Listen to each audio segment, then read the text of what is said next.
Okay, there we go. And I will read the official city message. Good evening and welcome to the Library Advisory Board meeting. We're glad you're here. Before we get started, a few housekeeping items. Due to recent changes in Oregon public meeting laws, our meetings will now be recorded.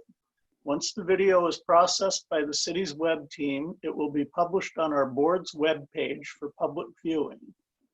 All public attendees are invited to participate in the meeting at the designated opportunities. If you would like to make a comment or ask a question, use the raise hand function on Zoom to indicate so, and we will unmute your microphone for you to share. You can also use the chat feature at any time or submit a question using the Q&A function at the bottom of your screen. And I was going to add a line about any reproduction without express consent of the Commissioner of Baseball is prohibited, but I won't do that. We didn't get minutes for last month, did we? We did not. Sarah pointed, it was Sarah who pointed that out, and I apologize for that, John. We'll provide them after the meeting. Okay, then we'll just approve last month's meeting minutes next month. So we have no members of the public, as far as we know. You were able to invite them somehow, Glenn? Yes, they were invited, and I'm checking right now. We do not have any members of the public currently on the call. And we'll hold off on the city councilor's report. Did everybody see the message in your email that Lacey sent about 15 minutes ago? Yes. Yeah. Okay, so if she doesn't make it into this meeting, we have an update from her. So we'll move on to the foundation report. Do we have any foundation news?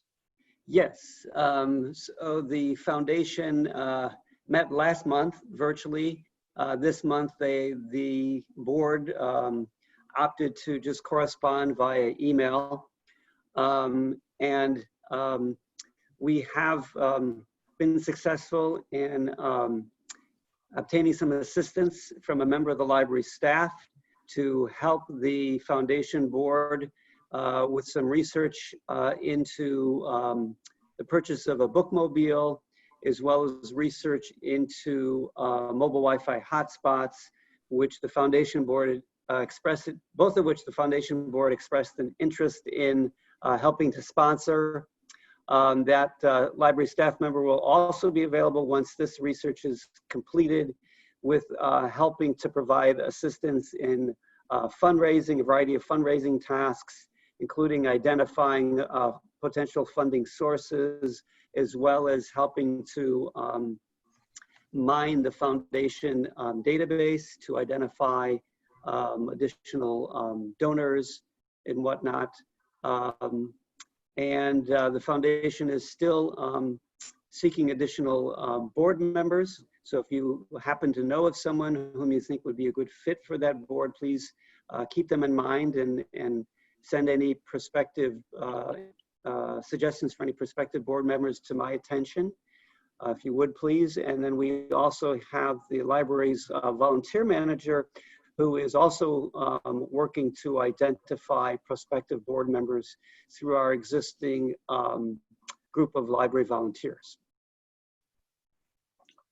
Very good. And Kathleen, of course, is not here, having presumably just had her baby. Do we have any news of the Friends?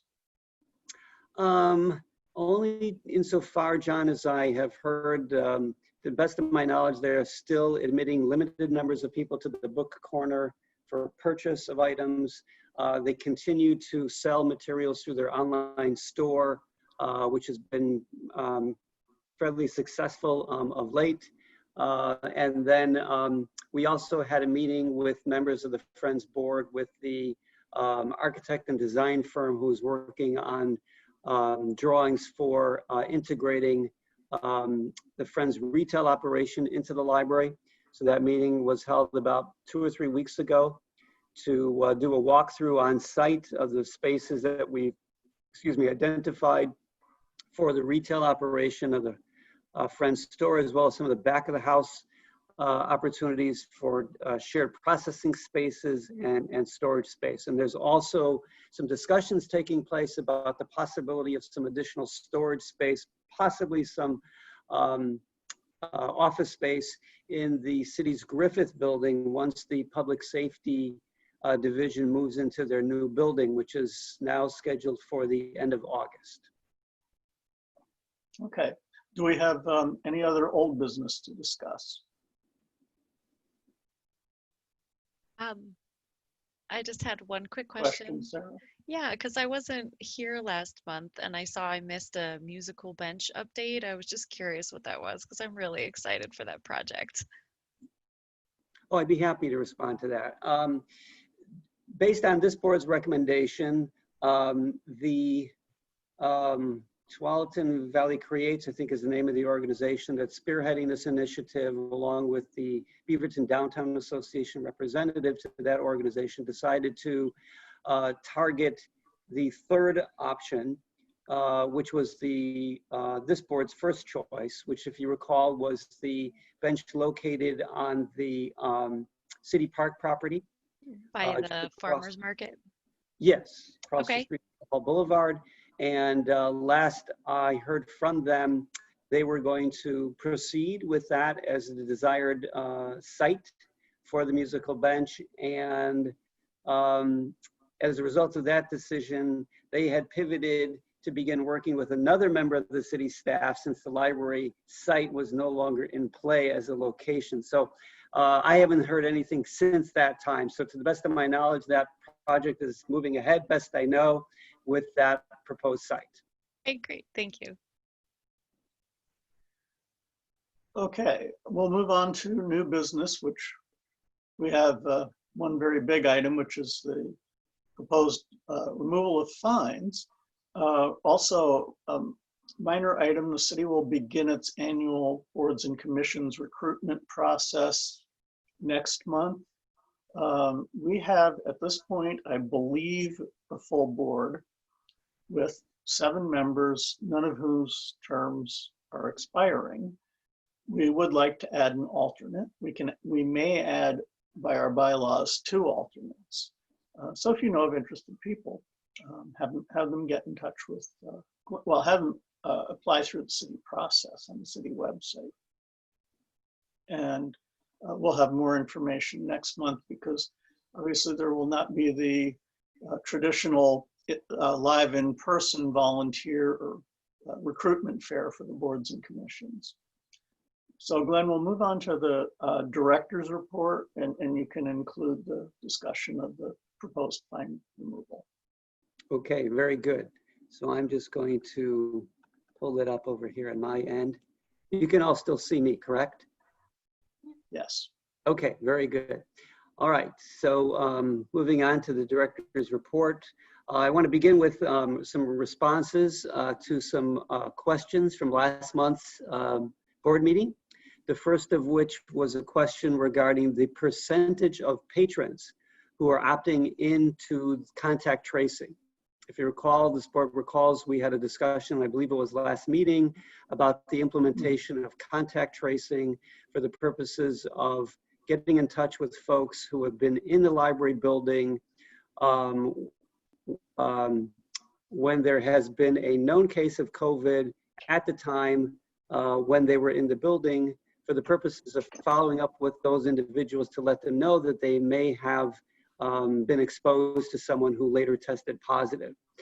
And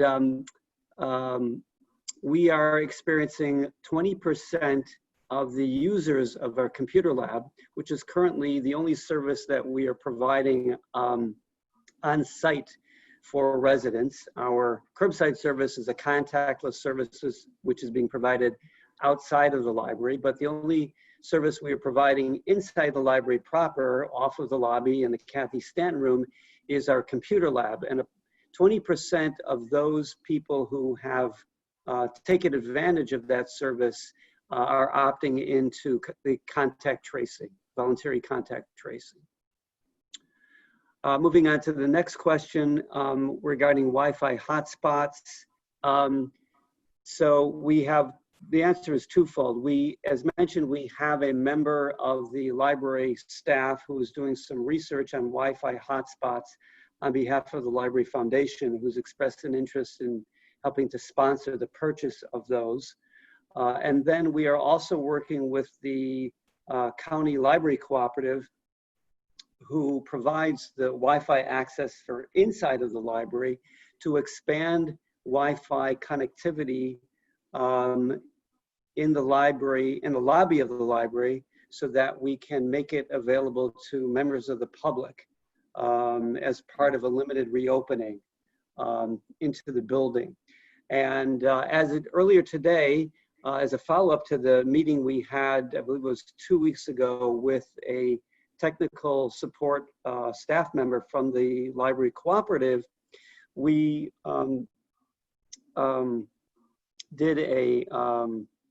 completed a map, essentially a Wi-Fi hotspot map of the lobby of the main library, to indicate and to highlight those areas of the lobby that were deficient in terms of their Wi-Fi coverage. That was a follow-up that was requested of us by the library cooperative as a first step in terms of identifying which portions, specific portions of the library lobby are currently deficient in terms of their Wi-Fi coverage.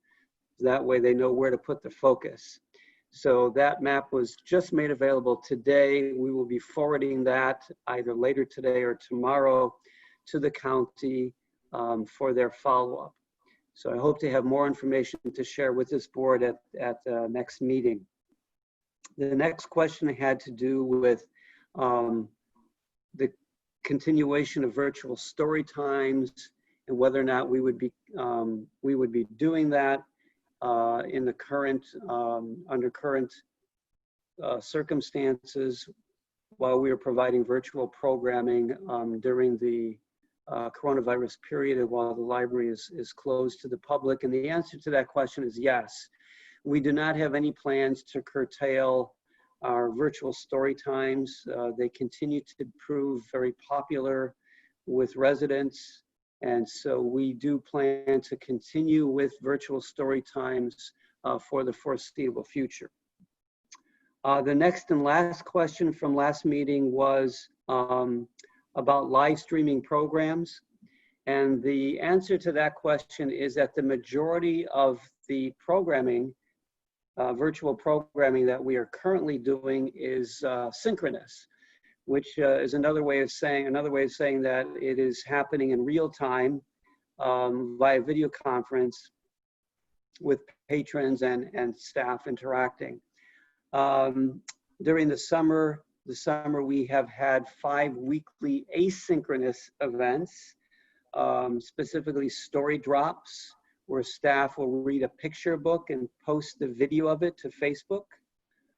So those are not live events, but they're recorded events, as well as poetry drops, where staff will read a poem and then post the subsequent video to Facebook, and Cuentos, which is recorded story time in Spanish, also posted to Facebook. And this fall, we are planning on the asynchronous content will consist of 1 poetry drop per week and 1 Spanish story time on Facebook per week, as we have found it easier to reach Spanish-speaking families on Facebook rather than via video conference.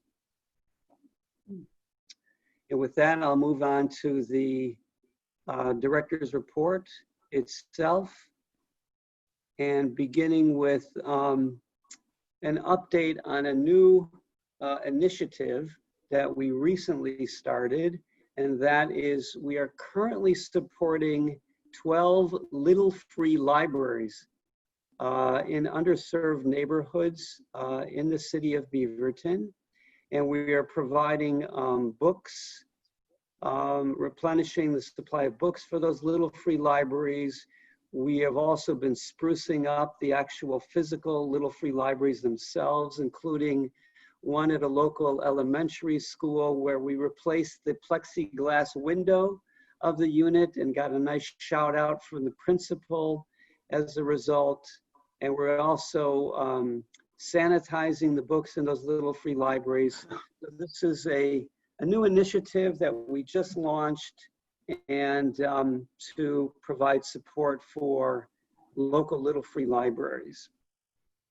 On the programming side, a programming research group has recently been formed, consisting of staff from the adult and youth services areas to help us reimagine our library programming going forward.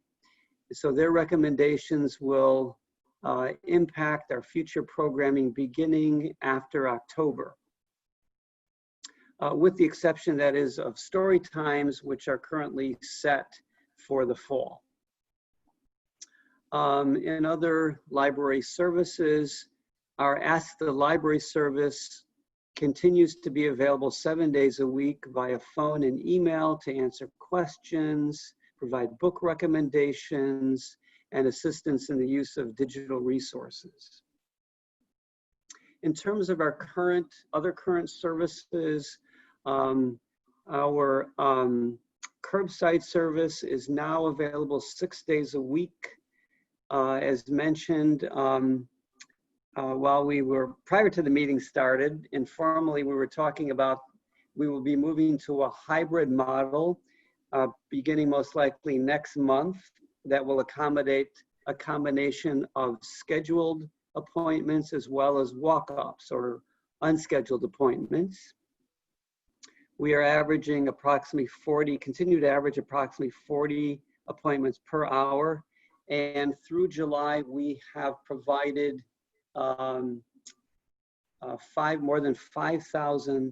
served more than 5,000 appointments via the curbside delivery. In addition to filling holds, we're also providing book bundles in 14 different areas for children and families, which is one of the most popular features of the book bundle. And we recently began circulating recent magazines via the curbside service. Another service that we recently began offering is our computer lab, which started approximately 3 weeks ago in the Kathy Stanton room. It has the capacity to accommodate up to 8 visitors at a time with a laptop computer situated on individual tables at a 6 or more foot distance from one another, with a staff workstation located outside in the lobby.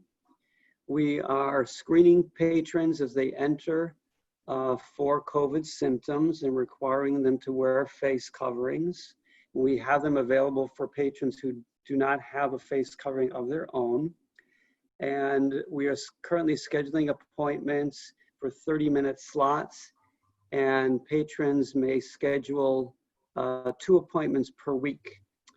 And in the coming weeks, we are planning to increase the number of simultaneous patrons who can take advantage of that service from 1 to 3. And all of our appointments have been booked out for several weeks in advance due to the popularity of the service, and hence the need to increase the number of people who can access the space simultaneously. We have scheduled a walkthrough, an on-site walkthrough at both library locations tomorrow with the county's Division of Public Health to focus on how we can safely readmit limited numbers of the public into both locations for limited services such as access to holds or perhaps computer access. And I will be happy to update this board with additional information after that meeting takes place, as well as a timeline on anticipated limited reopening to the public.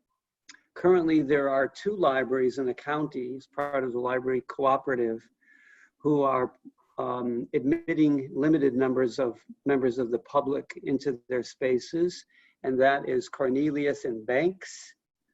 Banks is allowing 1 individual for up to 45 minutes at a time access to their library. And the Banks is admitting, I believe it's up to 2 members at a time for access to computers, and I think for up to an hour. Our summer reading program continues to operate very successfully. And we are also tabling outside of both locations now for folks who wish to pick up their summer reading prizes in person. We are also continuing with our book giveaway at 10 free lunch sites affiliated with the Beaverton School District. And we distributed more than 1,000 books last week via those 10 free lunch sites. A new service we began offering just 3 days ago is to upgrade existing e-access and youth access cards to general cards when patrons schedule a curbside appointment. And we have also created a procedure for new card registrations using the online e-access system. So just one more way we're trying to help serve members of our community in this new virtual setting.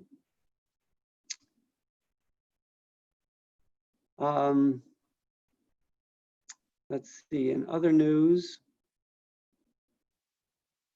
a goodly number of library staff continue to work remotely, doing things like cataloging and processing of new materials, developing and hosting virtual programs for residents of all ages.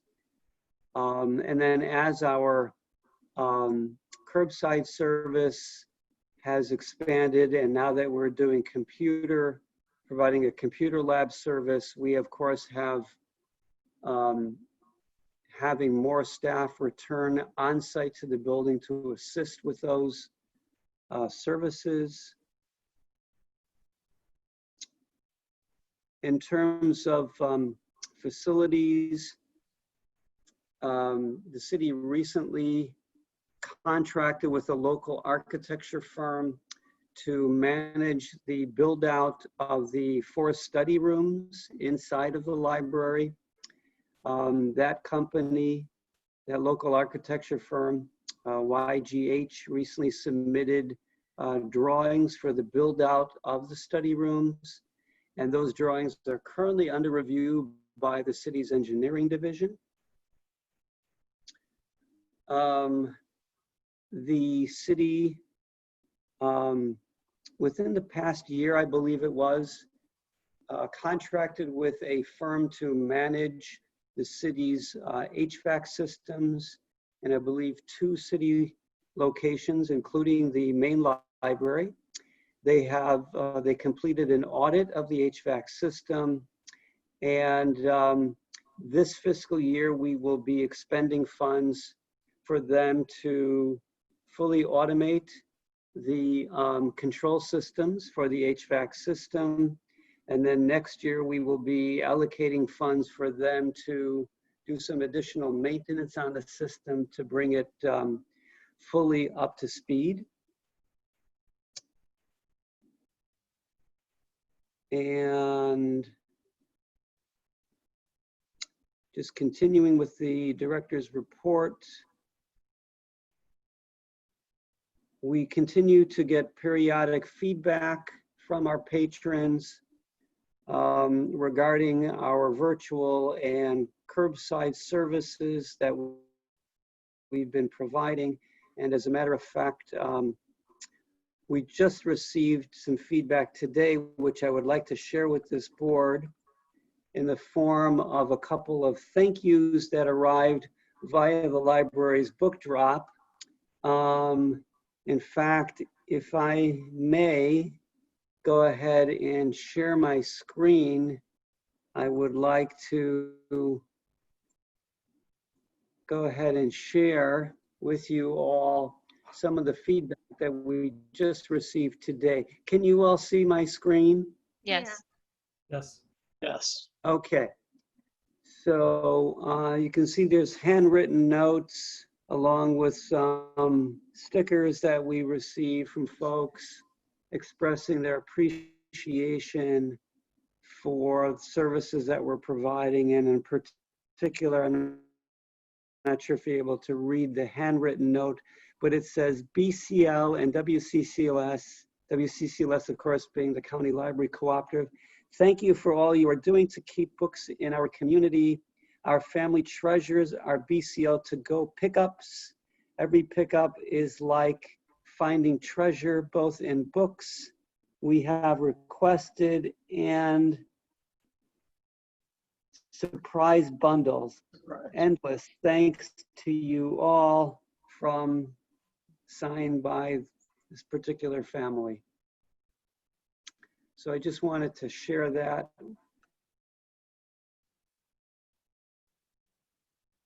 with members of the board. And that concludes the director's report for today's meeting. And now I would be happy to respond to any questions that members of the board may have. Does the HVAC work include updating the system to try to help prevent the spread of virus? I know that's one thing that a lot of businesses are looking into now. Yes, John, as a matter of fact, shortly after the pandemic began here in this part of the country, the ABM, which is the HVAC company, consulting company that was hired by the city to manage the city's HVAC systems, began to explore ways to mitigate the impact and the spread of COVID via HVAC systems by increasing capacity, upgrading the filtering system, and other measures, which were done at, my understanding is that was done at all City of Beaverton buildings, including the main library. And then we also reached out to Graymore, which is the management company down at the Murray Shoals branch, with a request to do likewise. Good. Any other questions?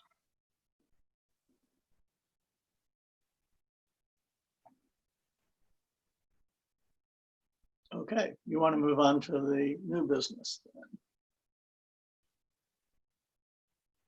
Okay, by that, John, do you mean the fine-free proposal?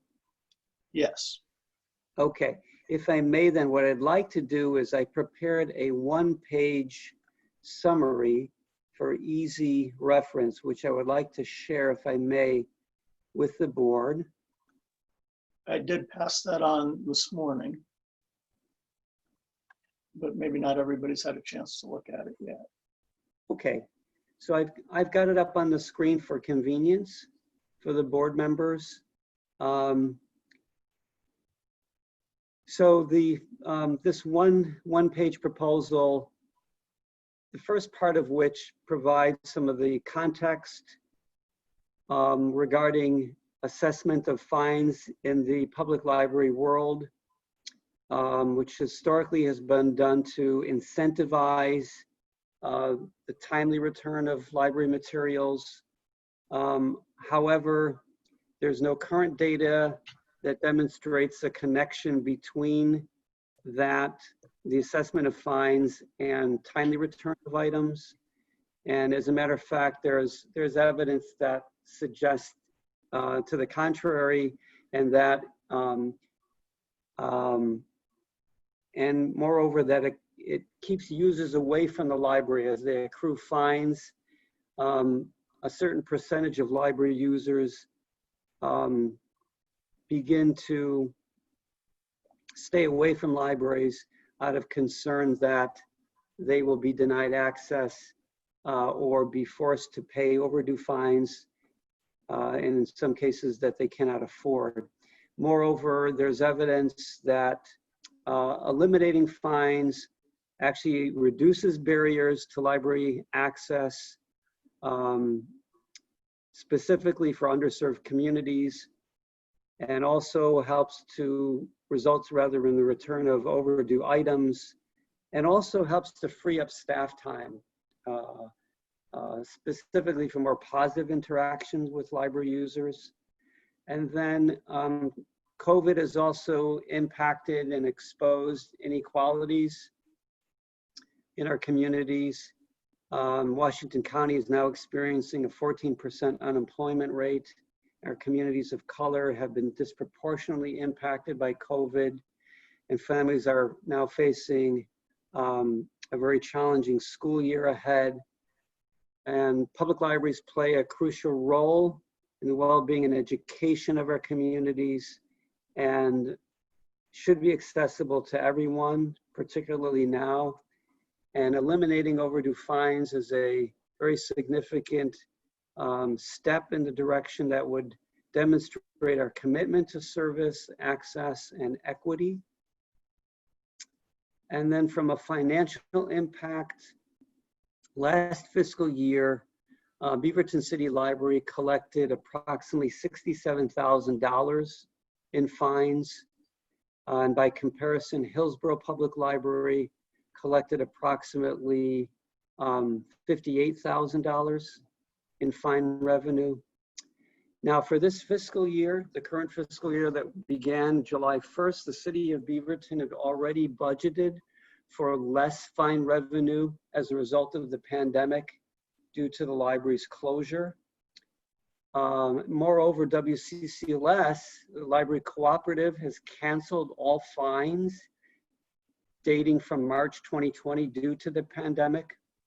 So even during the current period, while fines have not been officially eliminated, no WCCLS library has been collecting fines since, I believe it's the end of March.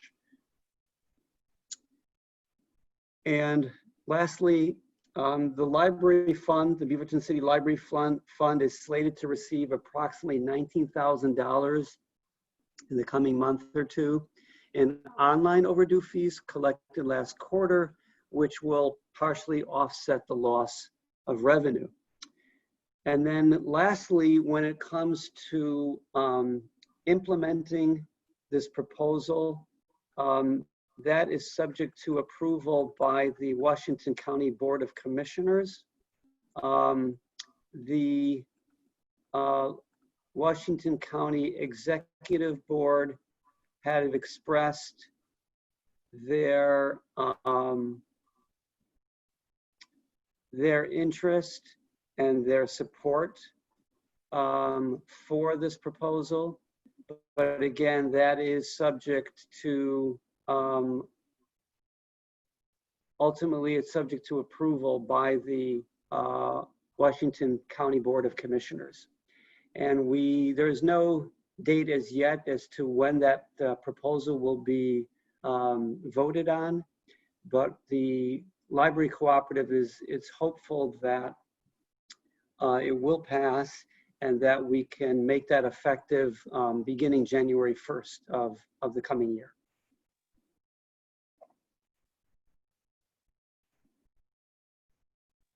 Okay, I guess you're looking for questions or comments? Yes, please. Well, I guess we're looking at, had we had a normal last fiscal year, we would have been down $100,000 because we only had 2/3 of the year in which we were open. So 67,000 would be 2/3 of 100,000. That's a pretty big hit to our library's budget, more so than the other libraries in the county. So I think it's a concern. Also a concern about our city council, because when the decision, or before the decision was made to drop the fines on children's materials, our council was opposed to that because of the lack of revenue. Do we have a sense at this point about how the council might feel about this? Yeah, so I'll take your questions, John, in reverse order, because that's the way I remember them. The proposal will go before City Council during their one-on-one sessions, September 2nd to the 4th. That said, since the proposal is coming from the Library Cooperative Policy Group, none of the member libraries, municipalities, or the city councils for that matter, have any authority over the proposal. So the approval or not of the proposal is subject to vote by the Washington County Board of Commissioners. That said, all of the member libraries that have city councils did agree to take the measure, the proposal, to their city councils to inform them of it, and as well as to of the benefits of doing so in terms of reducing barriers to access and truly and helping to advance equitable access to library services on behalf of our entire service population, particularly those who've been hardest hit by the pandemic, and also just historically for issues related to systemic and historic issues of economic and social injustices. The proposal was brought to the attention of the City of Beaverton Mayor and Finance Director, and they are in support of the proposal for all the reasons mentioned, and prepared for the decrease, the subsequent decrease in revenue that would result in, but felt that the overarching goal and the benefits of reducing fines would more than offset any reduction in revenue to the library fund itself. And that said, if you recall, this fiscal year, to help the library build its contingency fund, which is essentially, if you think back to last December when Finance Director Patrick O'Clair presented a budget overview to this board, mentioned that the library fund has a contingency fund, which is essentially consists of approximately 2 months worth of our library's budget as a rainy day fund in the event that, well, let's say a pandemic breaks out. And so in order to build that contingency fund, the city agreed to increase provide rather 3 cents out of every $1,000 collected in the gasoline tax. Sorry, that was property tax, not the gasoline tax, but property tax towards the library fund to help it build its contingency. So the city has recently demonstrated its willingness to help the library fund, build the library fund in the event that revenues came up short for a variety of reasons. This year it was a result of some changes in the city's policies with respect to benefits, providing full-time benefits for City of Beaverton employees who are 30-hour employees as opposed to 40 hours, plus cost of living increases, step increases and the like, which were the 2 major reasons why our contingency fund came up short this year. So the city demonstrated its willingness to help the library fund meet its contingency fund as needed. So I am confident, based on that, as well as the recent meeting with the mayor and the finance director, that the city will do its part to help the library fund should it be necessary as a result of any reductions in fine revenue should this proposal pass. Okay. May. Yeah, I just want to make it clear that after eliminating the library fines, the government, so I mean the contingency fund will be allocated somewhere by the government, or we have to find another source to make up the contingency fund. Yeah, so as if the proposal passes, and so this year, if memory serves, I think the city had budgeted approximately $60,000 or $70,000 in fine revenue. So that said, the other good news is, as a result of the pandemic, there are other areas of the library's budget which will not be expended. And so we did a cursory review of the library's budget this year. We've identified more than $100,000 worth of expenditures that we are not anticipating expending this year because of the pandemic.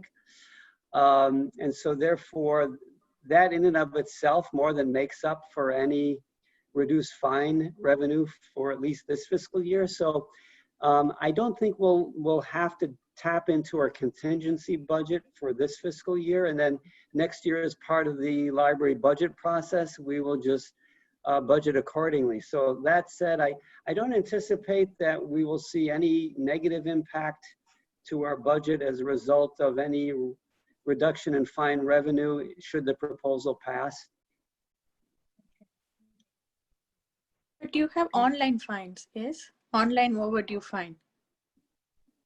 Yes, sir, we currently do, but if the proposal should pass, then all fines would be eliminated, including the online just refers to the way that those fines are collected.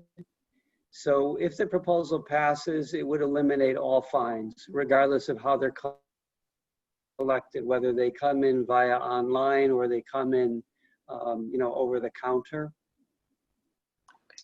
Were any intermediate options considered, something between the extremes of the current fine structure and no fines? I'm thinking of things like voluntary fines. When I worked in Camas 40 years ago, our fine policy, because we were small and understaffed, was basically people who came in and said, "This is overdue, I owe you some money," paid fines, and people who just left their books didn't, which actually worked fairly well, even though it was obviously not a policy. Yeah, so what the policy group came up with is that in lieu of fines, by eliminating fines across the board, they would then promote donations to the member libraries in lieu of fines for those individuals that had the means to do so and wish to help contribute to the member libraries' bottom lines. So that was what was recommended as a way to assist, particularly the association libraries that don't have municipalities to rely on for their budgets and for their revenue. I'm thinking, for example, Cedar Mill Bethany, Garden Home, and Aloha, which will really be the most impacted of all the member libraries. But that said, the proposal was unanimous by all WCCLS member libraries. And then to mitigate the effects, it was decided that we would undertake a campaign to encourage increased donations to member libraries to help offset the loss of revenue, particularly at the association libraries. So the system will be set up to accommodate that. People could make donations in lieu of paying the fines that would have previously existed. Yes, and to encourage them to do so. Very good. Any other questions or comments?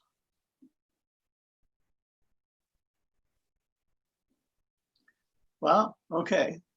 How do people feel about it? Is everybody in favor? Yeah, I'm in favor if it brings more people into the library when you have a overdue, as Glenn mentioned, like most of the people is scared or afraid to, oh, it's already overdue, I can't take any books, and it limits their access. Now, if it is they don't have the fine, they can, there are more options to walk into the library and access the resources available. I agree. I think in the long run, it'll be better overall. Yeah, agreed. Yeah, but this is also one thing, when there is no fine, the people should not take it into grant and keep books on with them for longer time. Well, I did read the thing, and apparently there's still damage and replacement fees. So if you return it and it's, all the pages are ripped out, there's still a replacement fee. No, I'm not saying like that. It is, if it is like past their due dates. Oh. Yeah, the more people like, okay, there is no fine, I can hold the book for another week or two, or sometimes they overlook the due dates. Yes, so Sarah, we will still be, the library cooperative will still be sending out overdue notices. And once they reach a certain point of overdue, then they will be sent a replacement notice for the replacement cost of the book. So even though we wouldn't be charging fines, we would still be attempting to retrieve items. And if they don't come back, then we would be billing individuals for what's essentially at that point is a lost book. Okay, that's nice, because that should not be taken for granted to overlook the due dates. But if they return the book at that point, the fee goes away, right? There would be no fee, yes. It would only be in the event that the book doesn't come back. Yeah, so in other words, if someone receives a billing notice for a book that is, let's say, whatever, 30 days overdue, for example, let's say they haven't paid the fee yet, the replacement fee, and then they come back into the library to return the book, yes. Once they return the book, then of course, we would no longer be billing them for the item. Now, in the event that someone pays a replacement fee, and this I believe is our current policy, if someone finds the book, I believe that's, individual libraries have the right to determine their own policies, with respect to whether or not they would refund or waive the replacement fee in the event that a patron, or in some cases, they'll allow the patron to provide a replacement copy in lieu of billing them for the item. So that's up to the discretion of to my knowledge, of the individual member library.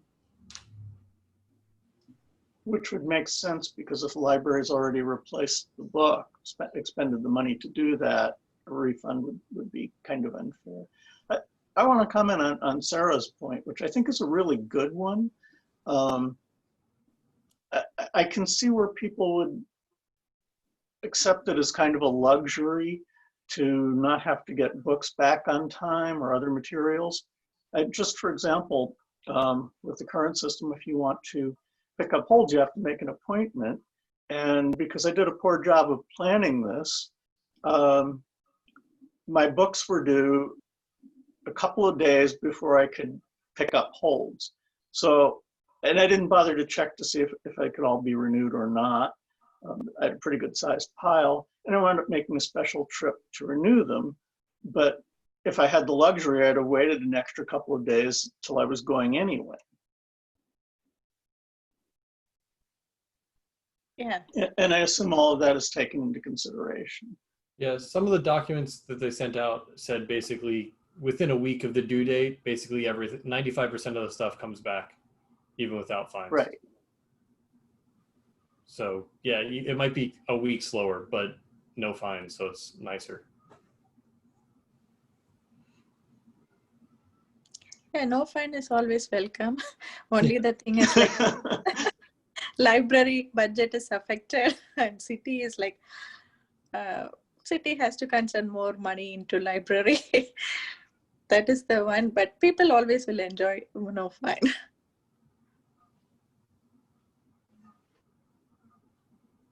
It will be interesting to see, though. I think you're right. I think everybody will appreciate that. But there are perhaps people who will object to the idea just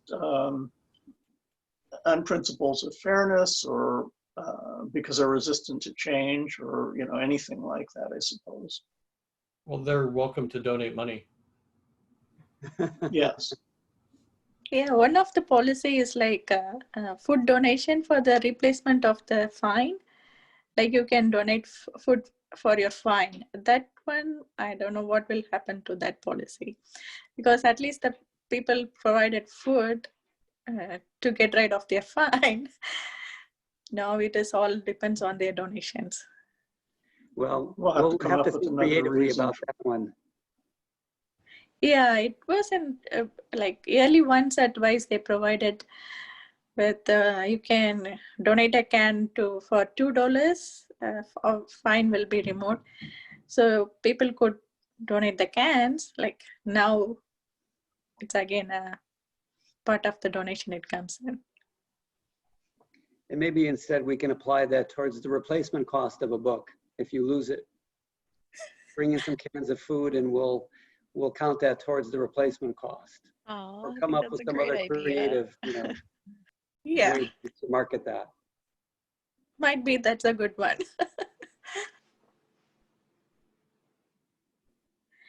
But again, the library has to spend on the replacement of the book. The food cans are going to be donated to the food bank, yes? Correct. Yeah, so that budget also we have to consider when you are doing the budget.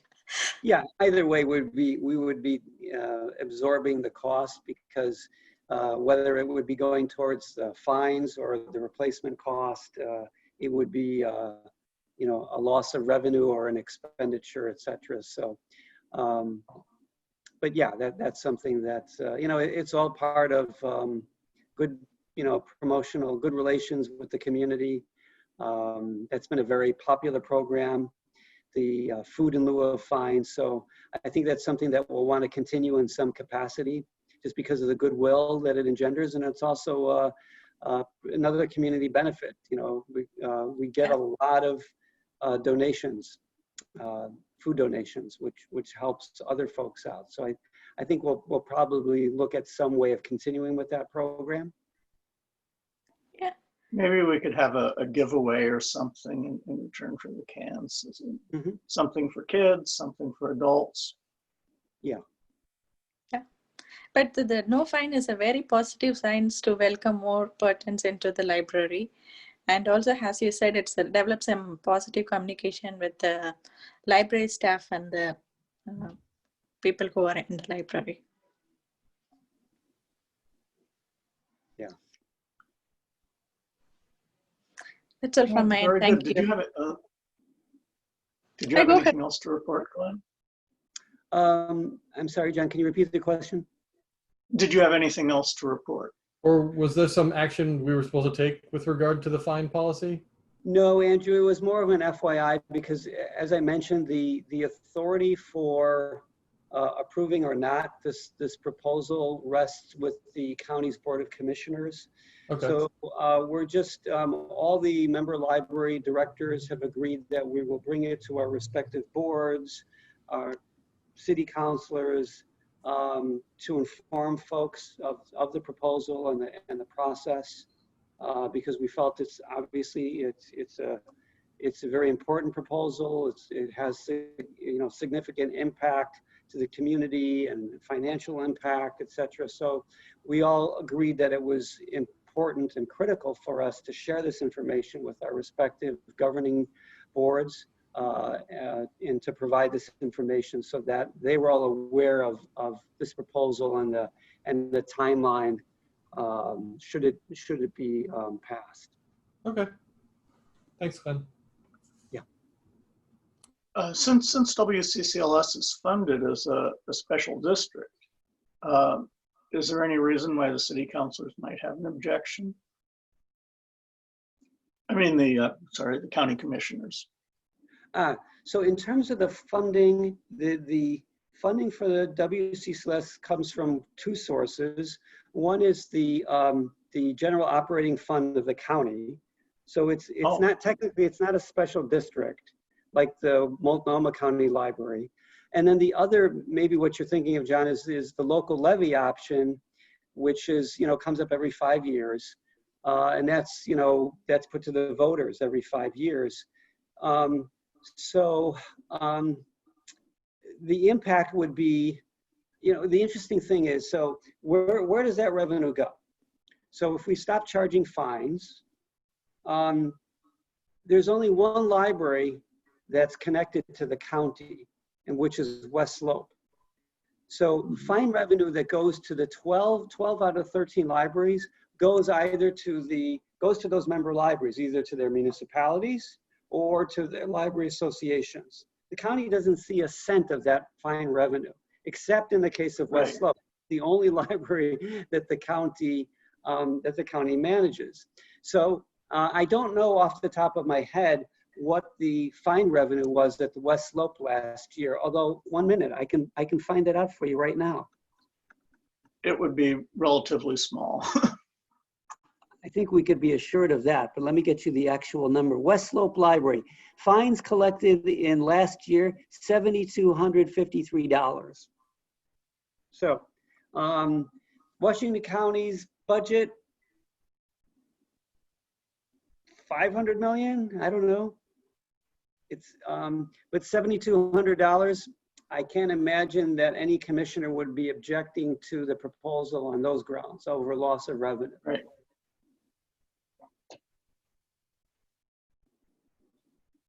Okay, any other questions?